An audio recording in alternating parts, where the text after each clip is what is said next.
नमस्कार दोस्तों, स्वागत है आप सभी का आपके अपने YouTube चैनल सिंपल मार्ग में। दोस्तों, अगर आप हमारे व्हाट्सएप ग्रुप को ज्वाइन करना चाहते हैं तो डिस्क्रिप्शन में उसका लिंक दिया है, वहां जाकर आप हमारे व्हाट्सएप ग्रुप को ज्वाइन कर सकते हैं। नर्मदे हर।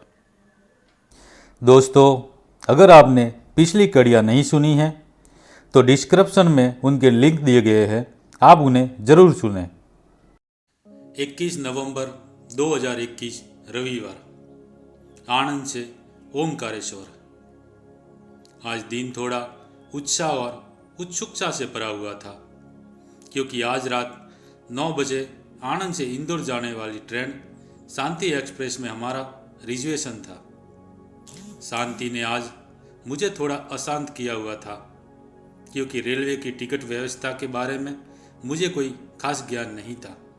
खास क्या, बिल्कुल ही नहीं था। तो मैं टिकट को बार बार देखता और कुछ समझने की कोशिश करता, पर सब मेरी समझ के ऊपर से ही गया। एक दो मित्रों को फ़ोन किया, पर मेरे मित्र रेलवे के बारे में मुझसे ज़्यादा ज्ञानी नहीं निकले।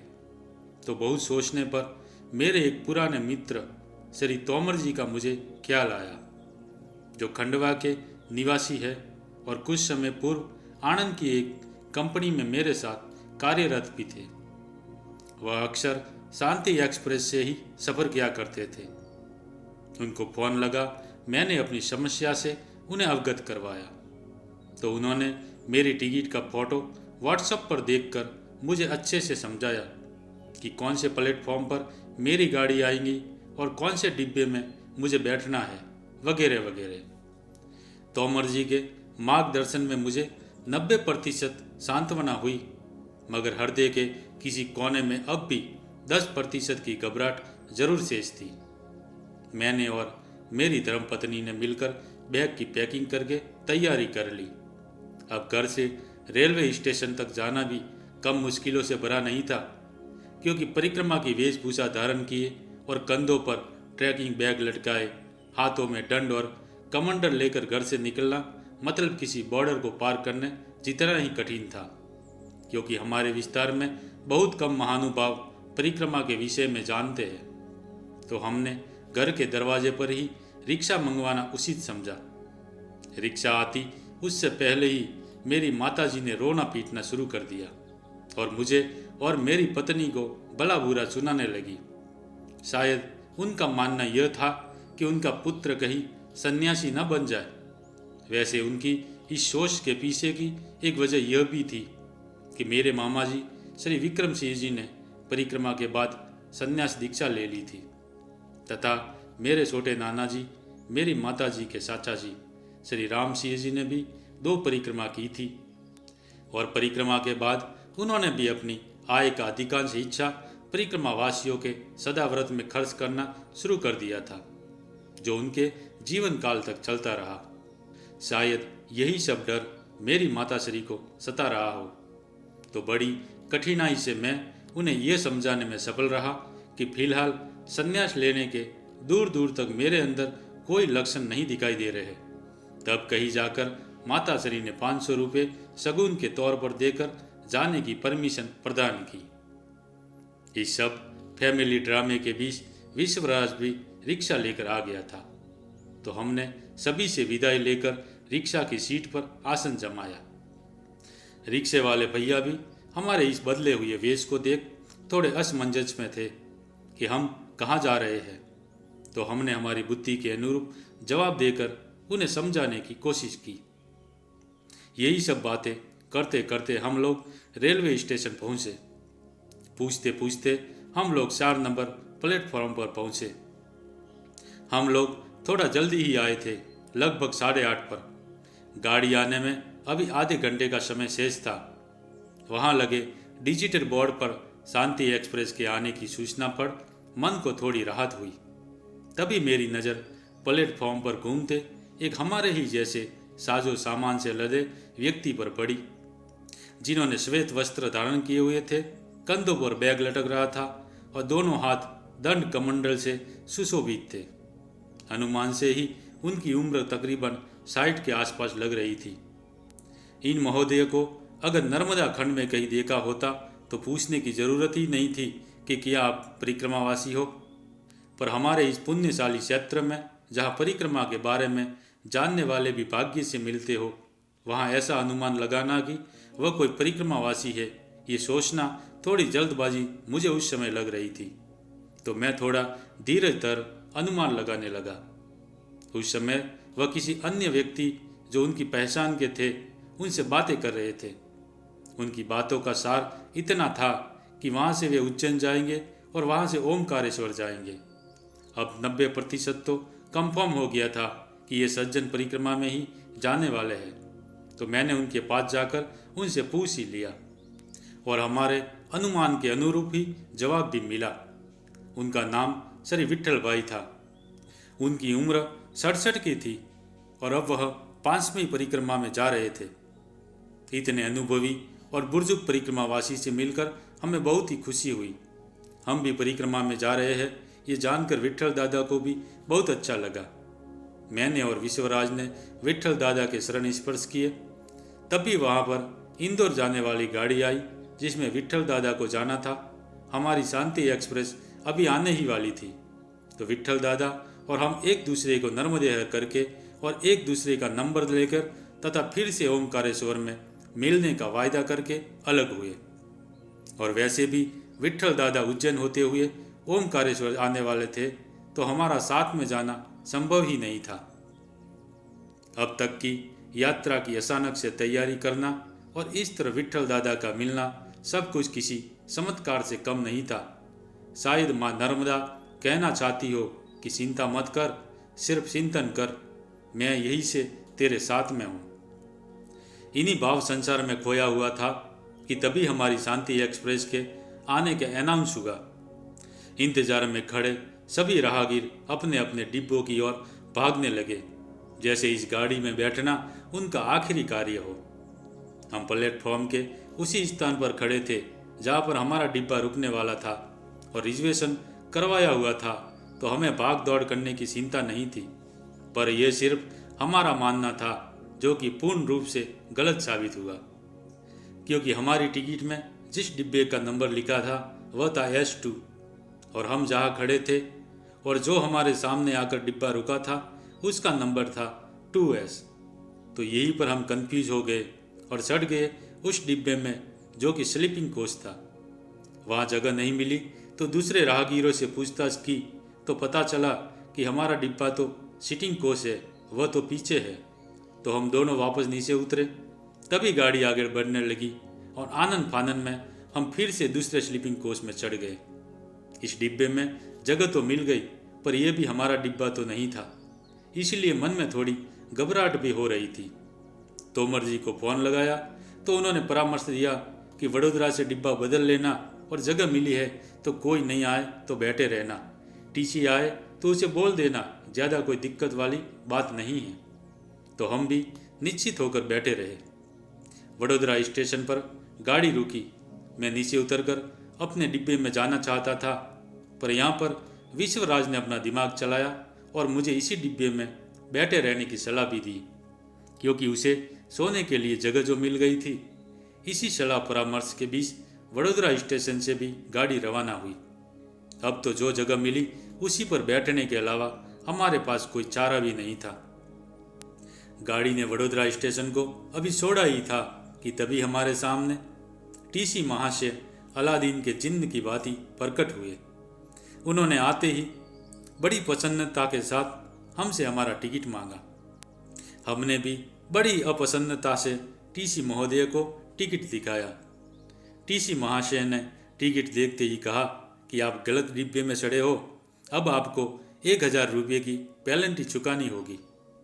हमने उन्हें बहुत ही समझाने की कोशिश की कि हम रेलवे में पहली बार सफ़र कर रहे हैं तो हमें अपना डिब्बा नहीं मिला, पर वह नहीं माने तो मैंने उन्हें ही स्लीपिंग कोच में टिकट कंफर्म करने को कहा, जो उन्होंने 500 रुपये लेकर हमें प्रदान की। अब निश्चित होकर विश्वराज सो गया, पर मुझे 500 रुपये इस तरह खोकर नींद नहीं आई। वैसे भी मेरी विचारधारा से सफ़र के दौरान रेल में सो जाना उचित नहीं है। सुबह के 4 बजे हमारी गाड़ी इंदौर स्टेशन पर आकर रुकी। हमने गाड़ी से उतरकर मुंह धोया और अपना जोली झंडा उठाकर स्टेशन के बाहर निकले। बाहर सड़क पर इतनी सुबह भी दुनिया भर की भीड़ थी। टैक्सी वाले, ऑटो रिक्शा वाले रास्ते में रोक रोक कर पूछ रहे थे कि कहाँ पर जाना है, वगैरह वगैरह। हम सड़क पार कर सामने के टैक्सी स्टैंड पर गए। यहाँ आकर ओमकारेश्वर जाने वाली बस के बारे में पूछताछ की तो जानकारी मिली कि यहाँ से हमें नवलखा बस स्टेशन पर जाना पड़ेगा। वहाँ से हमें ओमकारेश्वर के लिए प्राइवेट बसें मिलेंगी। तो हम लोग टैक्सी वाहन द्वारा नवलखा बस स्टेशन पर पहुँचे, जिसके 20-20 रुपये किराए के चुकाने के बाद हम बस स्टैंड में आए, जहाँ से ओमकारेश्वर, खंडवा, धामनोद आदि जगहों पर जाने वाली बसें तैयार खड़ी थी। हम भी ओमकारेश्वर जाने वाली एक बस में सवार हुए। लगभग आधे घंटे बाद 6 बजे हमारी बस वहाँ से ओमकारेश्वर के लिए रवाना हुई। इंदौर शहर के बीच से तेज रफ्तार से बढ़ती हुई हमारी बस गुजर रही थी। पूरी रात जागने की वजह से और बस में लगने वाली शीतल हवा की वजह से कुछ देर के लिए मेरी आंखें लग गई।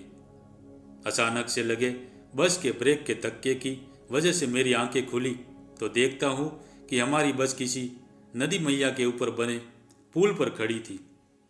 अभी मैं यही सोच रहा था कि कहीं यह नदी मैया माँ नर्मदा तो नहीं। तभी बस के कंडक्टर भैया ने नीचे उतरकर 2 अगरबत्ती जलाकर जोर से जयकारा लगाया, नर्मदा मैया की जय।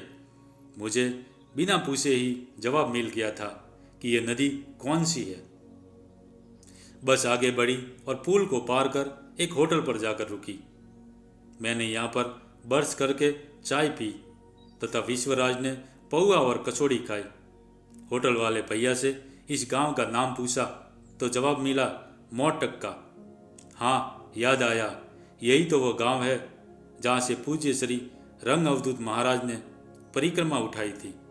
और इसी मोटक्का में मैया के किनारे माँ भगवती रुक्मांबा का श्राद्ध पूज्य श्री रंग अवधूत जी ने किया था। चाय नाश्ते के बाद बस के ड्राइवर ने बस को आगे की ओर रवाना किया। थोड़ी ही देर में हम ओमकारेश्वर में थे। जहाँ बस रुकी थी वहाँ से श्री गजानन आश्रम की दूरी लगभग 1 किलोमीटर के आसपास थी। तो हम एक रिक्शा में बैठकर गजानन आश्रम पहुँचे। रिक्शे वाले ने हमसे 10-10 रुपये किराए के लिए गजानन आश्रम के गेट पर हमने सिक्योरिटी वाले भैया से परिक्रमा वासियों के रुकने की व्यवस्था के बारे में पूछा तो उन्होंने बड़े ही आदर और प्रेम से हमें कार्यालय में जाने की सूचना दी, जिस पर हम दोनों, मैं और विश्वराज, कार्यालय में पहुंचे। वहां के व्यवस्थापक सज्जन ने हमसे आधार कार्ड लेकर अपने रजिस्टर में एंट्री की और हमें एंट्री कूपन भी दिए, जिनका उपयोग खासकर भोजनशाला और बाहर आने जाने के समय कभी कभी होता है। साथ ही आश्रम के कुछ नियमों से भी हमें अवगत करवाया। हमारे रुकने की व्यवस्था हॉल नंबर 2 में थी। श्री गजानन आश्रम में पैदल परिक्रमा वासियों के लिए 3 दिनों तक परिक्रमा के पूर्व और पश्चात रुकने और भोजन की निःशुल्क व्यवस्था उपलब्ध है। हाँ, अगर हमें अलग से रूम चाहिए तो दूसरे प्रवासियों की तरह चार्ज चुका कर रह सकते हैं। यहाँ पर हमारी मुलाकात सिंपल मार्ग परिवार के सदस्य श्री रमेश भाई और उनकी धर्मपत्नी माता जी से हुई, जो सूरत, गुजरात से आए थे। इन्होंने भी सिंपल मार्ग के वीडियो देखकर ही परिक्रमा उठाने का निर्णय लिया है। ये सुनकर और उनसे मिलकर मुझे बहुत ही प्रसन्नता हुई। श्री रमेश भाई ने ही पूरे आश्रम की व्यवस्था से हमें अवगत करवाया, जैसे कि कहाँ पर बाथरूम है, कहाँ पर स्नान घर है, कहाँ पर भोजनशाला है वगैरह। अभी सुबह के 10 बज चुके हैं, तो सर्वप्रथम तो हम लोग स्नान करने स्नान घर गए। या गर्म पानी की भी व्यवस्था है, पर वह सिर्फ 5 से 8 बजे तक ही उपलब्ध होता है। और वैसे भी हमें अब प्रतिदिन ठंडे पानी से ही नहाना है, तो फिर शुरुआत आज से ही करते हैं। यही सोच ठंडे पानी से स्नान कर भगवान ममलेश्वर और ओमकारेश्वर के दर्शनों हेतु गए। गजानन आश्रम से थोड़ा ही आगे बढ़ने पर पूजा सामग्री, प्रसाद और मिठाई से सजी हुई दुकानों से भरे रास्तों से गुजरते हुए हम लोग श्री ममलेश्वर ज्योतिर्लिंग के दर्शनों हेतु मंदिर में गए। यहाँ पर यात्रियों की उतनी ज़्यादा भीड़ नहीं थी जितना मुझे अंदेशा था। बहुत ही पुरातन और विविध शिल्प कला से परिपूर्ण सुंदर मंदिर है ममलेश्वर का। लगभग 10 मिनट जितना कतार में खड़ा रहने के बाद हमने ज्योतिर्लिंग के दर्शन किए। ममलेश्वर मंदिर या अमलेश्वर मंदिर ओमकारेश्वर ज्योतिर्लिंग का आधा भाग है। यह मंदिर नर्मदा के दक्षिण तट पर गौमुख घाट के समीप मुख्य भूमि पर स्थापित है। कहा जाता है कि इस मंदिर के दर्शन बिना ओमकारेश्वर की तीर्थ यात्रा संपूर्ण नहीं होती। ममलेश्वर मंदिर एक दीवार से घिरे परिसर के भीतर निर्मित है। भारतीय पुरातत्व सर्वेक्षण विभाग इसकी देखरेख एवं मरम्मत करता है। इस परिसर में 7 विभिन्न मंदिर भी है। मंदिर वास्तुकला के अनुसार ममलेश्वर मंदिर परिसर में प्राचीन वास्तुशिल्प का आभास होता है। जब आप इस मंदिर परिसर के चारों ओर भ्रमण करेंगे, तराशी हुई विशाल पाषाणी दीवारों से घिरे आप स्वयं को कई काल पीछे अनुभव करेंगे। मुख्य मंदिर के बाहर नंदी मंडप देखने लायक है। इन मंदिरों के अतिरिक्त काशी विश्वनाथ एवं एक विष्णु मंदिर भी है जहाँ भक्तगण दर्शन के लिए आते हैं। मंदिर से बाहर आकर सीधे रास्ते से चलते हुए गौमुख घाट पर आए। रास्ते में विविध पूजा सामान की दुकानें सजी हुई थी। मुझे उनमें रखे शंख बहुत ही पसंद आए। एक दुकान में रुककर मैंने कुछ शंख भी देखे। कीमत भी उचित थी, तो मेरा मन तो बहुत हुआ एक शंख खरीदने को, पर मेरे पास वैसे भी सामान बहुत था और परिक्रमा में और अधिक सामान इकट्ठा करना मुझे सही नहीं लगा। तो परिक्रमा पूर्ण होने के बाद जरूर खरीदूंगा, ऐसा सांत्वन खुद को देकर आगे बढ़ा। गौमुख घाट बहुत ही सुंदर घाट है। इस घाट को गौमुख घाट इसलिए कहते हैं क्योंकि पत्थर से बने गौमुख आकृति से जल बहकर माँ नर्मदा में मिलता है। ये जल पहाड़ों से रिस कर आता है और माँ नर्मदा का ही होता है, जो पहाड़ों से होकर गौमुख घाट द्वारा फिर से माँ नर्मदा में मिलता है। घाट पर जगह जगह पंडे पुजारी परिक्रमावासियों के कई समूहों की संकल्प पूजा भी करवा रहे थे और कुछ फ्री घूम रहे पंडित आने वाले यजमानों को पूजा विधि करवाने के लिए मना रहे थे। बहुत सी रंग बिरंगी नावें घाट पर लगी हुई थी। कुछ नावें यात्रियों को मैया के विशाल पात्र में बोट राइडिंग करवा रही थी, तो कुछ यात्री नाव में बैठकर सामने के तट पर मांधाता पर्वत पर स्थित श्री ओमकारेश्वर जी के दर्शनों हेतु भी जा रहे थे। जिन्हें नाव में बैठकर सामने के तट पर नहीं जाना है, उनके लिए वहीं पर पुल भी बना हुआ है। हाथ में अस्त्रा लिए मुंडन करने के लिए बहुत से नाई भी इधर उधर घूम रहे थे। गौमुख घाट से सीढ़ियाँ चढ़कर हम लोग पुल पर आए। पुल को पार कर हम मांधाता पर्वत पर स्थित ओमकारेश्वर जी के मंदिर में पहुंचे। सूर्यवंशी राजा मांधाता ने इस स्थान पर कठोर तपस्या करके भगवान शंकर को पसंद किया था। उस महान पुरुष मांधाता के नाम पर ही इस पर्वत का नाम मांधाता पर्वत हो गया। ओमकारेश्वर लिंग किसी मनुष्य के द्वारा गढ़ा तराशा या बनाया हुआ नहीं है, बल्कि ये स्वयंभू शिवलिंग है। इसके चारों ओर हमेशा जल भरा रहता है। अक्सर किसी भी मंदिर में लिंग की स्थापना गर्भगृह के मध्य में ही की जाती है और उसके ठीक ऊपर शिखर होता है, किंतु यह ओमकारेश्वर लिंग मंदिर के गुंबद के नीचे नहीं है। इसकी एक विशेषता यह भी है कि मंदिर के ऊपरी शिखर पर भगवान महाकालेश्वर की मूर्ति लगी है। कुछ लोगों की मान्यता यह भी है कि पर्वत ओमकार रूप है। परिक्रमा के अंतर्गत बहुत से मंदिरों के विद्यमान होने के कारण भी ये पर्वत ओमकार के स्वरूप में दिखाई पड़ता है। ओमकारेश्वर मंदिर ओम आकार में बने चंद्र का स्थानीय ओम इसमें बने हुए चंद्र बिंदु का जो स्थान है, वही स्थान ओमकार पर्वत पर बने ओमकारेश्वर मंदिर का है। मालूम पड़ता है इस मंदिर में शिवजी के पास ही माँ पार्वती की भी मूर्ति स्थापित है। मंदिर के प्रांगण में विशाल आकार में नंदी महाराज स्थापित है और उनके चारों तरफ स्टील की रेलिंगें लगी हुई है, जिनके सहारे दर्शनार्थी आगे बढ़ रहे थे। यहाँ पर पंडे पुजारियों की भरमार थी। वह लाइन में खड़े यात्रियों के पास आकर उन्हें विविध प्रकार के अभिषेक करवाने तथा वीआईपी दर्शनों की बात करते। बहुत समय तक तो इस वीआईपी दर्शन के बारे में मैं समझ नहीं सका, पर थोड़ी ही देर में समझ गया। पंडित पुजारी अपनी पहचान के दम पर कुछ यात्रियों को लाइन से निकालकर आगे ले जाते और उन्हें दर्शन और अभिषेक करवाते, जिसके एवज में वह उनसे दक्षिणा के नाम पर मोटी रकम निकलवाते थे। उनके इस कृत्य से दूसरे यात्रियों को बहुत ही परेशानी हो रही थी, पर क्या कर सकते हैं। जहाँ कहीं भी हमारे धर्म क्षेत्र पंडित पुजारियों के आधिपत्य में होते हैं, उनके यही हालात होते हैं। खैर, थोड़ी देर बाद हमारा भी नंबर आया और इतनी भीड़ में ऐसे निकले जैसे भेड़ बकरियां संकरे रास्तों से निकलती है। सच में मुझे यह याद नहीं कि ओमकारेश्वर जी के दर्शन मैंने किए या नहीं। दर्शन उपरांत हम लोग पुल के रास्ते वापस गौमुख घाट की तरफ रवाना हुए। पुल के पास ही स्थित बहुत ही विशाल और प्राचीन श्री विष्णु जी के मंदिर में दर्शनों हेतु गए। या दर्शनार्थियों के नाम पर सिर्फ 4 या 5 जने ही थे।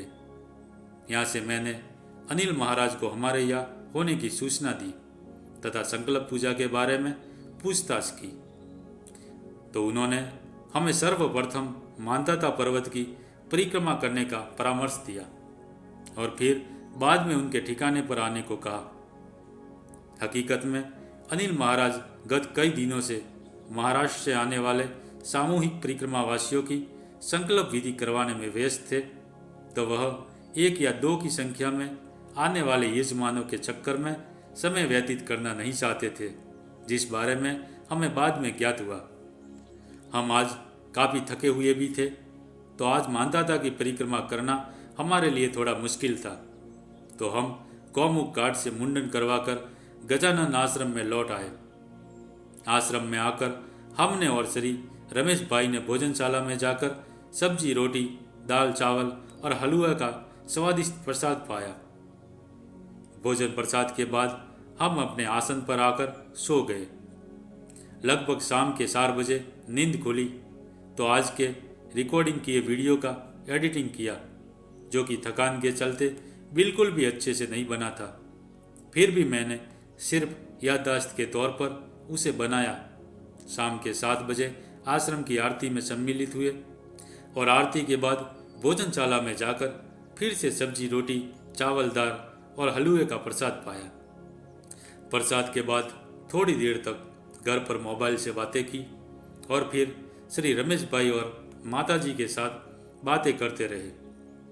आज परिक्रमावासियों की भीड़ कुछ ज़्यादा थी, तो हॉल में जगह का अभाव था, तो श्री रमेश भाई और माताजी ने थोड़ा थोड़ा अपने आसनों को खिसकाकर हमारे लिए सोने की जगह बनाई थी। आज उनका यह तीसरा दिन है, तो प्रातः सुबह वह अपनी परिक्रमा शुरू करने वाले हैं। यह उनकी भी पहली परिक्रमा है, तो सामान कुछ ज़रूरत से ज़्यादा लेकर आए हुए हैं, जिसकी चिंता उनसे ज़्यादा मुझे हो रही थी। माँ नर्मदा उन्हें इस सामान को उठाने की शक्ति दे, यही प्रार्थना करते हुए कब नींद लगी पता नहीं। नर्मदे हर। दोस्तों, आगे का वृतांत आने वाले एपिसोड में। नर्मदे हर।